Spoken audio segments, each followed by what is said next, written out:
হযরত আদম এটাই সর্বপ্রথম মানুষ তৈরি হলো। এর আগে পৃথিবীতে মানুষ ছিল না।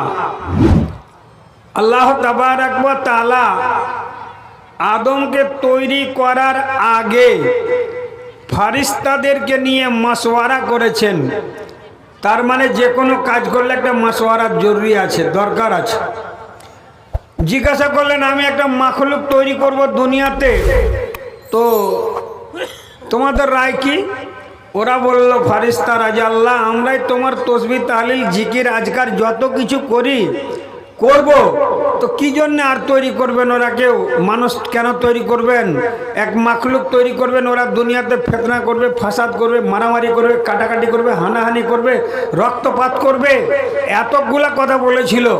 আল্লাহ তাবারক ওয়া তাআলা বললেন ইন্নী আ'লামু মা লা তা'লামুন, ফেরেশতারে আমি যা জানি তা তোমরা জানো না, অতএব আমি যেটা করার ইচ্ছা করেছি করব। মানুষ তৈরি হয়ে গেল। আল্লাহ তাবারক ওয়া তাআলা এই এলেম শিক্ষা দিলেন, যে এলেমের কথা আমাদের এমএলএ সাহেব বলছিলেন। ইলম কাকে বলা হয় আর ইলমের দাম কত?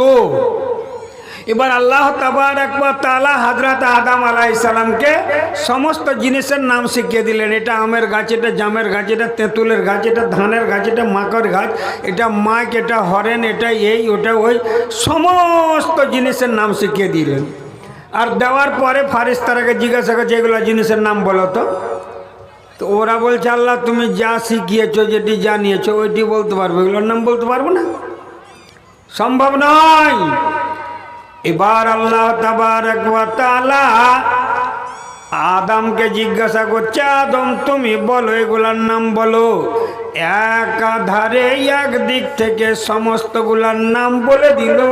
আর দেওয়ার পরে আল্লাহ তাবারক ওয়া তাআলা বলছেন ফেরেশতারে আমি বলেছিলাম না যে আমি যা জানি তা তোমরা জানো না? দেখো আমার আদম এগুলা সমস্ত কিছুর নাম বলে দিল, সব তো বলে দিলেন। তারপরে আল্লাহ পাক বললেন ফেরেশতার দল কুলনা ইয়া আল্লাহ তাবারক ওয়া তাআলা বলছে ওই যে কুলনা লিল মালাইকাতি ইসজুদু লি আদামা, ও ফেরেশতার দল তোমরা আমার আদমকে একটা সাজদা করে দাও। ফাসাজাদু ইল্লা ইবলিসা আবা ওয়াস্তাকবারা ওয়া কানা মিনাল কাফিরিন। সবাই সাজদা করলো, সমস্ত ফেরেশতা দল সাজদা করলো, কিন্তু একটা লোক সাজদা করলো না, সেটা হলো ইবলিস। এবার আপনারা বলবেন ইবলিস কি ফেরেশতা না কি, যে করলো না কেন? কিন্তু যার জনম বেঁকা তার চলন বেঁকা হবে। জগতে ছুটে না কারো কবু বংশগণ, পটলে পটল হয় বেগুনে বেগন, জব বৃক্ষে জব হয় গম বৃক্ষে গম, উত্তমে উত্তম হয় অধমে অধম, আকাশ অমৃত জল কোলেও বর্ষণ, জাম বৃক্ষে আম হইবে না কদাচন, কুটিনীর বেটি হলে গৃহিণী রাজার, কিংবা রাখালের ছেলে পেলে রাজ্য ভার, অথবা দুর্জন হলে গ্রামের মণ্ডল, সৃষ্টি করে থাকে সদা নানা গন্ডগোল। একবার আল্লাহর নামটা জোরে নেন তো দেখি পাওয়ার আছে কি নাই। নারে তাকবীর। এটা পাওয়ার, এই পরে পাস করতে পারবেন না, এটা ফেল ডিভিশন হয়ে গেল। এটা ফেল ডিভিশন, ডিভিশনটা আছে কিন্তু ফেল, পাস লাই। একটু জোর দেন তো দেখি কত দূর আছে। নারে তাকবীর। এটি কহিলে আর ওই দিকের বড়টি কইছে আমরা কব না, ওরাই চিনলে। আল্লাহ মুখ দিয়েছে হা করার লেগে, আর যদি না কহিলেন আল্লাহ তো মুখখান বন্ধ করে দেয়, তো কাল থেকে কী খাবেন, খাবেন কি আর বলবেন কি? আল্লাহ তো মুখ দিয়েছে বলার জন্যে, কিন্তু আসল মুখটাকেও ব্যবহার করতে জানলেন না। একবার যদি আল্লাহু আকবার আপনি বলেন, বুঝলেন, তো আপনার কত নেকি হবে আপনি গুনে শেষ করতে পারবেন না। এখানে ঠান্ডাতে জালসা শুনতে এসেছেন কেন? নেকি পাওয়ার আসতে, যে আল্লাহ যেন পরবর্তীতে আমার কিছু সওয়াব জমা হয়। আর এই করে এসে দোকান দোকান দোকান দোকান যারা মানে বাউডান্ডারার লোক ঘুরে বেড়ায়, ওদের নেকি তো হয় না, উপরন্ত সর্দিতে ঠান্ডাটা বেশি হয়ে যায়। আর আপনারা প্যান্ডেলে বসে যদি একটু হ্যাঁ হুঁ না করেন, তাহলে আপনারা নিজেদের সব ছাড়বেন কেন? বংশের গুণ ছুটে না। যদি এই দিক বলতে যাই সময় লেগে যাবে, ওই দিকে অত যাচ্ছি না। খালি মুক্তাসার শুনে নেন। ইবলিস হলো জিনের বংশ, আগুন থেকে তৈরি। আর ফারিস্তারা হলো আল্লাহর নূর থেকে তৈরি। তার মানে আলাদা আলাদা, আগুনের খাসলত আলাদা, জ্বালিয়ে দেওয়া। আর নূর যেটা আছে আল্লাহর জ্যোতি, ওই নূরে জ্বলবে না, শুধু লাইট হবে, আলো দেবে, কিন্তু জ্বলে যায় না। এবার কথাটা হচ্ছে যে সেই নূর থেকে ফারিস্তারা, এই ফারিস্তার জাত নয়, ই হলো জিনের জাত। এবার এর মানে আল্লাহ তাবারক ওয়া তাআলা ইবাদত মাধ্যম দেখে, ইবাদত দেখে দেখে ইবাদতের কারণে ওকে ফেরেশতাদের নেতা বানিয়েছিল। এবার হযরত আদমকে আল্লাহ পাক জান্নাতে দেখে বলল, আদম তুমি সমস্ত কিছু খাও, ঘুরো ফিরো, কিন্তু এই গাছটার কাছে যেও না। কিন্তু এর আগে আর একটু কথা বলতে, জান্নাতে যে আরামে ছিল, জান্নাতে আরাম পায় না, একাই আছে। আল্লাহ তাবারক ওয়া তাআলা দেখলেন বান্দা আমার এ আদম একাই শান্তি পাবে না। আল্লাহ তাবারক ওয়া তাআলা দুনিয়ার রীতি তৈরি করে রেখেছেন। কি তৈরি করেছে? যুবক যুবতী চাই, যুবক যুবতী পৃথিবীতে প্রচলিত এই রীতিনীতি। ধন লোভে পড়ে কোন যুবতী কন্যায় বন্ধিয়া দিও না কোন বুড়ার গলায়। যুবতীর চির সূত্র তারাই জগতে, যাই যুবতীর দিন কাঁদিতে কাঁদিতে। পৃথিবীর এটা নীতি, পৃথিবীর এটা মানে বৈশিষ্ট্য যে একজন তরুণ একজন তরুণী চাই, একজন তরুণী একজন তরুণ চাই। আল্লাহ তাবারক ওয়া তাআলা আমাদের আদি পিতা হযরত আদমকে জান্নাতে রাখলেন, সমস্ত সুখ ভোগ করেও শান্তি ছিল না। আল্লাহ তাবারক ওয়া তাআলা তৈরি করলেন কাকে? মা হাওয়াকে। মা বোনদের কথা যখন বলতে যাই তো বলি যে যার চলন জনম বাঁকা, তার চলন বাঁকা হবে। খোলেকান নেশা মিন জেলাইন, টেংরা হাড্ডি থেকে পয়দা হয়েছে মা বোনেরা, অতএব তাদের টেংরামি থাকবেই, এতে সন্দেহ নাই। কিন্তু নবীজি বলছেন ওই টেংরাকে যদি সোজা করতে যাও তাহলে ভেঙে যাবে। তার মানে হযরত আদম তখন ভরপুর জুয়ান মানুষ। এবার হযরত আদমের বাম পার্শ্ব বকরহা আর হতে মা হাওয়ার সৃষ্টি খোদা করিলেন জান্নাতে। আদমের বাঁদিককার হাড্ডি থেকে তৈরি হলো কেন? আল্লাহ সুখের ব্যবস্থা বানিয়ে দিলেন। আল্লাহ বলছেন ওয়ামিন আয়াতিহি আন খালাকালাকুম মিন আনফুসিকুম আজওয়াজান লিতাসকুনু ইলাইহা। আল্লাহ বললেন সূর্য চন্দ্র নক্ষত্র যত কিছু আছে সমস্ত আমার নিদর্শন, আমার সমস্ত আলামাত, আমি আল্লাহ আমি সমস্ত তৈরি করেছি। সারা পৃথিবীর মানুষ মিলে একটা চাঁদ তৈরি করতে পারবে না। আকাশের গায়ে যে চাঁদ চলছে, সূর্য চলছে, তৈরি করতে পারবে না। নকল ভাবে তৈরি করবে। বিরাট এক ময়দানে সূর্য তৈরি করে কারেন্ট দ্বারা, বিজলি দ্বারা এই দিক থেকে উঠিয়ে ওই দিকে ডুবাতে পারে। কিন্তু আল্লাহর যে কুদরতি জিনিস যেগুলো আছে, সারা পৃথিবী যদি একত্রিত হয়ে যায় তাহলে আল্লাহর কুদরতেরই একটা তিল পরিমাণ কিছু করে দিতে পারবে না। আল্লাহ এত ক্ষমতাশালী। ওয়াল্লাহু আলা কুল্লি শাইইন কাদির। আল্লাহ সমস্ত ক্ষমতার মালিক। মরাকে জিন্দা করা, জিন্দাকে মারা, আর সব কিছুরই এক কথায় যত আছে। তো আল্লাহ পাক বললেন আমার নিদর্শন সব কিছু, তার মধ্যে একটা নিদর্শন হলো, বসেন জান আপনি, একটা নিদর্শন হলো আমি তোমার স্ত্রীকে তোমার অঙ্গ থেকে তৈরি করেছি। তোমার বডির একটা অঙ্গ, একটা হাড্ডি তোমার স্ত্রীকে আমি তৈরি করেছি। কেন? কারণ বর্ণনা করছেন সাথে সাথে, লে তাসকুনু ইলাইহা, তুমি তার কাছে শান্তি পাবে, তার সাথে তোমার একটা সম্বন্ধ তৈরি হবে, তার সাথে একটা ভালোবাসা তৈরি হবে, প্রেম বিনিময় হবে। এক কথায় স্বামী আর স্ত্রীতে একটা বড় শান্তির জিন্দেগি আল্লাহ তাবারক ওয়া তাআলা বললেন। কিন্তু আজ কতটা অশান্তি ভোগ করছে দুনিয়াটা, অশান্তিতে ভুগছে অনেক। কারণ কি? এই যদি গোড়াতে খতিয়ে দেখতে গেলে, হয় ছেলেটা জ্ঞানহীন আছে, বিদ্যাহীন আছে, ওর কাছে দিনই তালিম নাই, আর না হলে ছেলে দিনই তালিম আছে তো মেয়ে দিনই তালিম নাই। আর যখন দুজনা দুই রকম হয়ে গেল তখন কিন্তু টেঁড়া চালু হয়ে গেল, তখন আর খাটাখাট লড়ে গেল, আর মিলল না। ভাই আমার, বন্ধু আমার, মায়েরা আমার, বোনেরা আমার, আজকাল শুধু এটা হচ্ছে তা নয়, গোড়ার কথাতে যদি দেখতে যান দেখতে পাওয়া যাবে আল্লাহ পাকের নবীর স্ত্রীদের মাঝেও এগুলা হয়েছে। তো ছোট ছোট জিনিস হয়েছে, তারা সেগুলাকে ম্যাচুইল করে নিয়েছেন। আল্লাহ তাবারক ওয়া তাআলা জানিয়ে দিয়েছেন এক অপরের সাথে চলাফেরার মাধ্যমে এই রকম সূত্রতা ছিল না।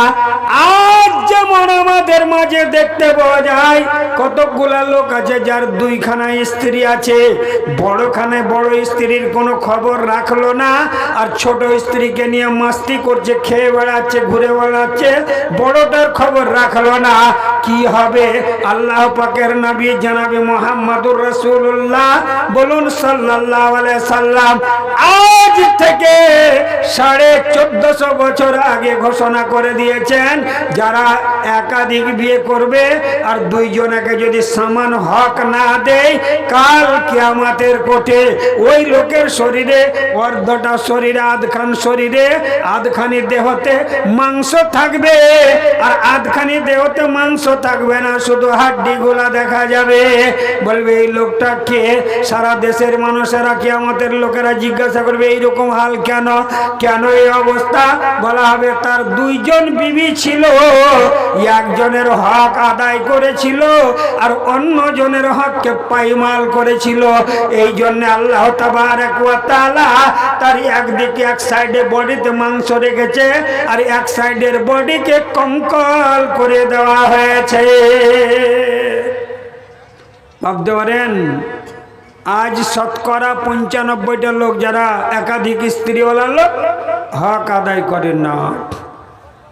আল্লাহ পাকের নবীর প্রথম স্ত্রী খাদিজা রাদিয়াল্লাহু তাআলা আনহা, আল্লাহ পাকের নবী বলে আফজালুন নিসায়ে মিন আহলিল জান্নাতে, সব চাইতে দুনিয়ার মধ্যে ভালো এবং জান্নাতি মহিলা তারা কজন? বলা চারজন। আল্লাহ পাকের নবী জনাবে মুহাম্মদ রাসূলুল্লাহ সাল্লাল্লাহু আলাইহি সাল্লাম একদিন সাহাবীদের সামনে বসে কি করলেন? খাত্তা রাসূলুল্লাহ আরবাত খুতুতিন, একটা দুটা তিনটা করে 4টা দাগ টানলেন, দিয়ে জিজ্ঞাসা করছেন সাহাবীদেরকে, আতুরিদুনা হাযা, তোমরা কি বলতে পারো এটা কি? আমি এই যে 4টা দাগ কাটলাম। সাহাবীরা বললেন আমরা তো বলতে পারবো না, আল্লাহ রাসূলুহু আলাম, আল্লাহ আল্লাহর রাসূলই জানেন, আমরা বলতে পারবো না। আল্লাহ তাবারক ওয়া তাআলার নবী বললেন সাইয়্যিদুন নিসায়ে মিন আহলিল জান্নাতে আরবাতুন, 4 জন মহিলা জান্নাতি মহিলাদের সরদার হবে। এবং জান্নাতি মহিলাদের জন্য, জান্নাতে মহিলাদের মধ্যে 4 জন শ্রেষ্ঠ মহিলা, তার নাম উঠে আসলো কে? 1 নম্বর আসলো খাদিজা বিনতে খুয়াইলিদ, আল্লাহর নবীর প্রথম স্ত্রী খাদিজা বিনতে খুয়াইলিদ, বাপের নাম খুয়াইলিদ, মেয়ের নাম খাদিজা। 1 নম্বরে। দ্বিতীয় নম্বরে আসলো ফাতেমা বিনতে মুহাম্মদ, ফাতেমা রাদিয়াল্লাহু তাআলা আনহা, আল্লাহর নবীর ছোট বেটি হযরত আলীর স্ত্রী হাসান হোসেনের মা, এই ফাতেমা তো জোহরা। ওই 4 জন মহিলাদের মধ্যে একজন হয়ে গেলেন। তারপরে নয় বললেন ওয়া মারিয়াম বিনতে ইমরান, ইমরানের স্ত্রী, ইমরানের বেটি, ইমরানের মেয়ে মারিয়াম, যে হযরত ঈসা আলাইহিস সালামের মা। তারপরে লাস্টে বললেন ওয়া আসিয়া তো বিনতে মুজাহিম ইমরাত ফেরাউন। আসিয়া হলো ফেরাউনের বিবি, বাবার নাম হলো মুজাহিম। সেই মানে ফেরাউনের স্ত্রীর বাপের নাম, তার নাম আসিয়া, তার স্ত্রীর নাম আসিয়া, আর ওর বাবার নাম হলো মুজাহিম। এই চারখানা মহিলার কথা বলা হলো, এরা শ্রেষ্ঠ মহিলা। এরা চারজন জান্নাতি মহিলাদের সরদার এবং শ্রেষ্ঠ মহিলা, আফজালুন নেসা। সমস্ত পৃথিবীর মহিলাদের মধ্যে এই চারজন শ্রেষ্ঠ মহিলা। এবার ভাবতে পারেন একজন কাফের মুশরিক বেদিন এত বড় হিরো ফেরাউন, হযরত মুসা আলাইহিস সালামকে বুড়া আঙ্গুল দেখিয়ে অমান্য অস্বীকার করেছিল, আর সেই ফেরাউন ডুবে মরল নীল নদের পানিতে। সেই ফেরাউনের স্ত্রী যে নিজেকে খোদা দাবি করলো, আর তার স্ত্রী আল্লাহ তাবারক ওয়া তাআলার কাছে জান্নাতি মহিলাদের শ্রেষ্ঠত্বর মধ্যে চারজনের একজন হয়ে গেল। আমার বলার উদ্দেশ্য এই চারজনের নেই, উদ্দেশ্য কোনখানে আছে আর একটু গভীরতায় আছে। আল্লাহ তাবারক ওয়া তাআলা বললেন ওয়াজআলা বাইনাকুম মাওয়াদ্দাতান ওয়া রাহমা। এক সময় মানুষেরা প্রেমের লোভ তাদের অন্তরে থাকে, প্রেম প্রেমিকার অনুভব তাদের থাকে, কিন্তু যখন বয়স হয়ে যায় 60 বছর, 70 বছর, 80 বছর, তখন আর ওই থাকে না, শরীরে প্রেমের লোভ লালসা থাকে না, তার বাসনা কামনা আলাদা হয়ে যায়। একজন বুড়ো মানুষ একজন বুড়িকে ছাড়া চলতে পারে না, একজন বুড়ি মানুষ বুড়া ছাড়া চলতে পারে না। আল্লাহ পাক ওই সময়তে রহমতে পরিবর্তন করে দেয়, এক অপরের উপরে দয়াশীল হয়ে যায়, দয়াশীল হয়ে যায়। একটু পানি দিতে হবে বুড়ো মানুষকে, গরম পানি, ও তখন দয়া করে পানি দেয়। এ দেখলে অচল হয়ে গেল বুড়ি মানুষ আমার স্ত্রী, ওর জন্য দাওয়া পানি যত কিছুর ব্যবস্থা করে দেয়। কিন্তু এক সময় তারাও তো তরুণ তরুণী ছিল। চারিজন চারি রত্ন পারে না চিনিতে, কিন্তু চারিজন পারে দ্বিধা নাই তাতে।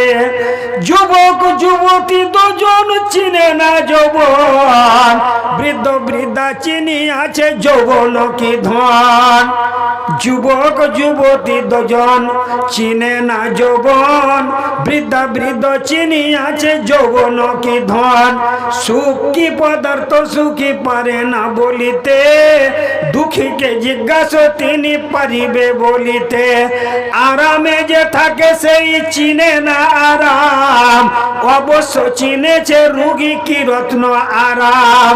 জীবিত চিনে না কভু জীবন কি ধন, যে মরেছে সে চিনেছে জীবন রতন। চার প্রকারের জিনিস চার প্রকারের মানুষ চেনে, আর চার প্রকারের মানুষ চেনে না। যারা 15 থেকে 20 বছর 25 বছরের যুবক, যারা 15 থেকে 20 বছরের যুবতী, ওরাকে বলেন যৌবনের দাম কি? ওরা বলতে পারবে না, ওরা জানে না। কিন্তু একটা বুড়া বুড়িকে জিজ্ঞাসা করেন, ওরা বলবে আল্লাহ, একবার যদি ওই যৌবন কালটা ফিরে পেতাম তো যৌবনকাল আর ফিরে আসবে? আপনার জিন্দেগি নদীর স্রোতের মতো চলে গেছে, এখন হাত পায়ে বল পায় না, চামড়া ঢিল হয়েছে। নদী যেমন বয়ে যায় ফিরে না ফিরে না, আয়ু তোমার চলে গেল ভাবিয়া দেখো না। মরব মরব বলে গেল জীবনের চিন, কালো দাড়ি সাদা হয়ে গেল দিন দিন। যে চোখের বলে তুমি দেখিয়াছিলে বালুকার কোনা, সে চোখ তোমার চিরদিন রহিনী রবে না। যে পায়ে যে হাতের বলে তুমি মারিয়াছিলে কিল, সে হাতের রগগুলি হইতেছে ঢিল।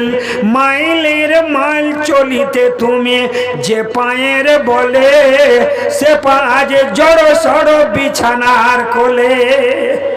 আপনি একটা কিল মেরেছেন তো গুম গুম করে আওয়াজ উঠেছে। আজ আপনার হাতে কিলের শক্তি নাই, রগগুলো সব ঢিল হয়ে গেছে। যে পায়ে আপনি হেঁটে গেছিলেন 3 বার দিনে পানি পড়া, এখন যে ব্যাটারে গিরার ব্যথা সহ্য করতে পারি না, উঠতে বসতে নামাজ পড়তে পারি না, কিছু ওষুধ এনে দে। তার মানে আপনার আর ওই জিন্দগি নাই। তো বুড়া বুড়ি বুঝে যৌবন কি জিনিস বলে। আরামে যে থাকে সেই চিনে না আরাম।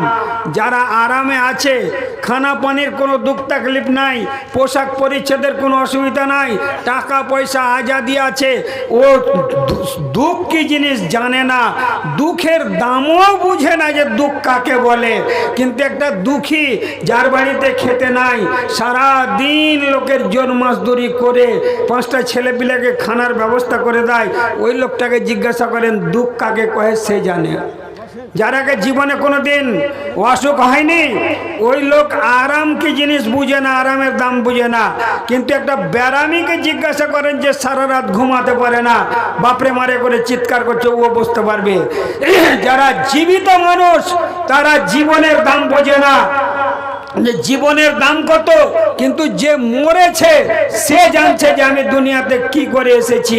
আল্লাহ পাকের নবী জানাবে মুহাম্মদ রাসূলুল্লাহ, বলুন সাল্লাল্লাহু আলাইহি ওয়াসাল্লাম, জিজ্ঞাসা কবরে যখন সওয়াল করা হবে, সওয়ালের জবাব দিতে পারবে না, হিসাব কিতাবে যখন ফেল করে যাবে, আল্লাহকে বলবে আল্লাহ তুমি একটু সুযোগ দিতে, দুনিয়াতে যে আমরা ইবাদত করে আসতাম। বলে বান্দারে, তোকে 60 বছর সময় দিয়েছি, 70 বছর সময় দিয়েছি, সব কিছু তুই রং তামাশায় কাটিয়েছিস, আমাকে চিনিস নি। আজ এই দুর্মোষ চলছে তোর উপরে, বুলডোজার চলছে, তার জন্য তুই বলছিস যে আল্লাহ সময় দাও, আর সময় হবে না। এটা আমার নীতি নয় যে আমি কাউকে আবার বয়স দিয়ে দুনিয়ায় পাঠাই। একজন সাহাবী, সেই সাহাবীর নাম হলো হুযায়ফা বিন ইয়ামান। ইয়ামান বলে যে তার নাম, উপাধি নাম।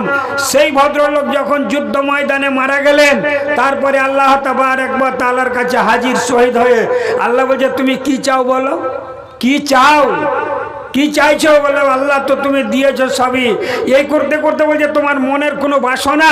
বলছে আল্লাহ আমার বাসনা একটাই আছে, তুমি আমাকে জান দিয়েছিলে, আমি তোমার রাস্তাতে জিহাদ করে কুরবান হয়ে চলে এসেছি, তুমি আমাকে পুনরায় একটা রূহ দাও, জান দাও, আর দুনিয়াতে আর একবার পাঠাও, আমি যেন আর একবার মরে আসতে পারি, শহীদ হয়ে আসতে পারি তোমার রাস্তায়। আল্লাহ বলে দেখ রে বান্দা, এটা একবারই হয়, আমার নীতি এটা নয় যে আমি দ্বিতীয়বার কাউকে পাঠাই। সেদিন বুঝতে পারবে জীবনের দাম। আজ তো রং তামাশার দুনিয়া, যত নামাজ রোজার কথা বলা যাক না কেন, যত ইবাদত বন্দেগীর কথা বলেন, যত ভালো করে বলেন, যত বুঝিয়ে বলেন, যত কড়া করে বলেন, কিন্তু না কোনোটাতে পারোয়া হয় না, যেহেতু শরীরের তাজা রক্ত মানতে তৈয়ার হয় না। কিন্তু যেদিন রক্ত ঢিল হয়ে যাবে, 60 বছর 50-60 বছর যখন বয়স হবে, তখন এমনিতেই যাবে। যেমন কথিত আছে, একটা বুড়া মানুষ ওর পোতাকে বলছে আরে লাঠি খান দে তোরে ভাই। কোনটাই যাবে যে দাদা? বলছে মসজিদে বলে তাবলিগ জামাতের লোক এসে তোর একটু ওয়াজ শুনবো। তো এই জন্য লাঠি খান হাতে করে টুকুর টুকুর করে মসজিদে যায়। ও তোমার আইডামি শেষে গেছে তার লেগে নাকি? যেদিন তোমার 30 বছর 40 বছর বয়স ছিল, মসজিদে ডাকতে ডাকতে গলা ফাটিয়ে দিয়েছে মুয়াজ্জিন থেকে নিয়ে গ্রামের শিক্ষিত লোকেরা, সেদিন তুমি বুড়া আঙ্গুল দেখিয়ে চলে গেছিলে, মানো নাই। আর এখন 60 বছর বয়স হয়েছে, মালাইতে ক্যালসিয়াম নাই, তার জন্য তুমি বলছো তাবলিগি জালসা শুনতে যাবো। যেদিন জালসা হয়েছিল মসজিদের, সেদিন তুমি বাজারে রন দিয়ে বেড়াচ্ছিলে, তুমি সেদিন ডন কিয়ার হয়েছিলে। আর আজকে 60 বছর বয়স, গরম নেমে গেছে, তখন বলছো লাঠি খান মসজিদে তাবলিগ শুনতে যাবো। একদিন যেতেই হবে, যত লোক আছে বাহাদুর, একদিন হাজির হতে হবে। ভাইরা আমার, বন্ধুরা আমার, যে বিষয় বলতে যাচ্ছিলাম, জীবিত বুঝবে না জীবনের দাম, বুঝবে সেই দিন যেদিন মরে যাবে, সেদিন হিসাব দিতে দিতে ঘাম ছুটে যাবে, আর বলবে আল্লাহ একটু সময় দাও। বলে মায়ের বাঁচার জন্য আল্লাহ তুমি সময় একটু দাও, কিন্তু সময় হবে না। ভাইরা আমার, বন্ধুরা আমার, যে কথা বলতে যাচ্ছিলাম, আল্লাহ পাকের নবীর বিবিরা একজন নয়, দুইজন নয়, 9খানা বিবি, 11টা বিবির মধ্যে এবার খাদিজা দুনিয়া থেকে চলে গেলেন। তারপরে আরো চলে গেলেন কে? প্রথম চলে গেলেন আল্লাহ পাকের নবীর পরে পরে বিবিদের মধ্যে সর্বপ্রথম নবী চলে যাওয়ার পর গেছে কে? জাইনাব বিনতে জাহাস। মায়েরা আমার, বোনেরা আমার, কান খুলে শুনে রেখো। এবার সেদিন নবীজি বলেছেন, বলে দিলেন, কি বললেন? আসরাও কন্যা লোহ কান বি আতওয়ালো কন্যা ইয়াদান। আল্লাহ নবী মরার আগে বলে গেলেন একটা ছোট্ট হাদিস, ও আমার বিবিরা শোনো, তোমাদের মধ্যে আমার সাথে সে আগে মিলবে, কে আগে পৌঁছবে আমার কাছে।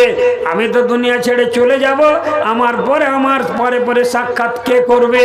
বলা হলো, কি বলা হলো? আসরাও কন্যা লোহ কান ওয়া আতওয়ালো কন্যা ইয়াদান। আমার সাথে ওই বিবিটা মিলবে, আমার কাছে গিয়ে পৌঁছে যাবে, আমার সাথে সাক্ষাৎ হবে। প্রথম কার? বলে যার হাত লম্বা তার। মা আয়েশা সিদ্দিকা রাদিয়াল্লাহু তাআলা আনহা খুব ব্রেনিয়ান মানুষ, খুব এলেমদা মানুষ, কত বড় আলেম ছিলেন, আলেমা। আল্লাহর নবীর সাহাবীরা যারা জালিলুল কাদার সাহাবী, কেবারে সাহাবী, তারা কোনো মশলাতে পেঁচিয়ে দেওয়া মশলা যেটা হল করতে পারে না, এমন মশলা তাকে বুঝিয়ে পারা যায় না, বুঝে উঠছে না, লোককে বুঝাতে পারা যায় না।